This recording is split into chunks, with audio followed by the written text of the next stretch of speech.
Hi, welcome to day 8 of the 30-day Bible reading plan. This is Leviticus 20. Yesterday we looked at sin offerings. Today we want to look at punishments. And I think sometimes people tend to avoid these sections in Scripture. They're concerned that these punishments are so harsh and the God of the Old Testament seems so harsh.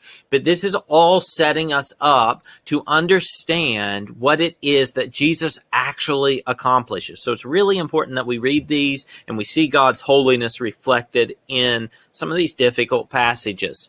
So Leviticus 20, verse 1, the Lord spoke to Moses, saying, "Say to the people of Israel, any one of the people of Israel or of the strangers who sojourn in Israel, who gives any of his children to Molech," this is a pagan god, "shall surely be put to death." Now, this may seem harsh, but this is child sacrifice that we're referring to here. Most of us would say child sacrifice is pretty evil. So the death penalty in this case might be warranted. I know that's a complicated issue, but suffice it to say, it's not unthinkable that if you give your children to a pagan god to be sacrificed, that you should probably be put to death as well.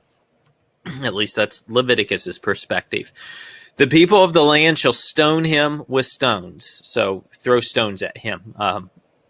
"I myself will set my face against the man and will cut him off from among his people." The Lord setting his face against someone is a bad thing, "because he has given one of his children to Molech to make my sanctuary unclean and to profane my holy name." And this is one of the major issues. It's not just that human life has been devalued, but the Lord's name has been reproached. This is a person in Israel who is worshiping a false god, sacrificing to a false god, profaning the holy name of Yahweh. "And if the people of the land do at all close their eyes to that man when he gives one of his children to Molech and do not put him to death, then I will set my face against that man and against his clan and will cut them off from among their people, him and all who follow him." And this language is really strong. You may pick a better English translation, I don't know, but it is intended to be strong and shocking. "Whoring after Molech." That's kind of it's a good translation of what's going on here. It's an adulterous action. Notice that the people could close their eyes to what this man's done. So in the community of Israel, it's necessary to bring this up. And then there's this. So all of this, by the way, has to do with turning away from the Lord. "If a person turns to mediums and necromancers," and here's our same word, "whoring after them, I will set my face against that person and will cut off from among his people." And then here's why. "Consecrate yourselves," which means make yourselves holy. The root word here, you might be able to see it, is kadosh. It's right here in the middle, which means holy. "Consecrate yourselves, therefore, and be holy." You can kind of see it here, kadosh. "Be holy, for I," and this is the reason, right? "For I am the Lord your God. Keep my statutes and do them. I am the Lord who sanctifies you," or "I am the one who makes you holy." Right here it is. "I am the Lord who is kadosh," right? Making you holy. So 3 times here we have this holiness language. "For anyone who curses his father or his mother shall surely be put to death. He has cursed his father or his mother. His blood is upon him." So all of this is to say that God's people are called to be holy, and it is severe when we talk about God's holiness. These are the punishments that sin warrants. Now let's jump down to verse 22. There's a lot more of the same sort of stuff here with various rules, but let's follow in 22 to the end of the chapter. "You shall therefore keep all my statutes and all my rules and do them." Why? "So that the land where I am bringing you to live may not vomit you out. And you shall not walk in the customs of the nation that I am driving out before you." So don't get sucked into the idolatry. Stay faithful to all of my rules and do them. Keep my statutes. Don't do these other things. "For they did all these things, and therefore I detested them.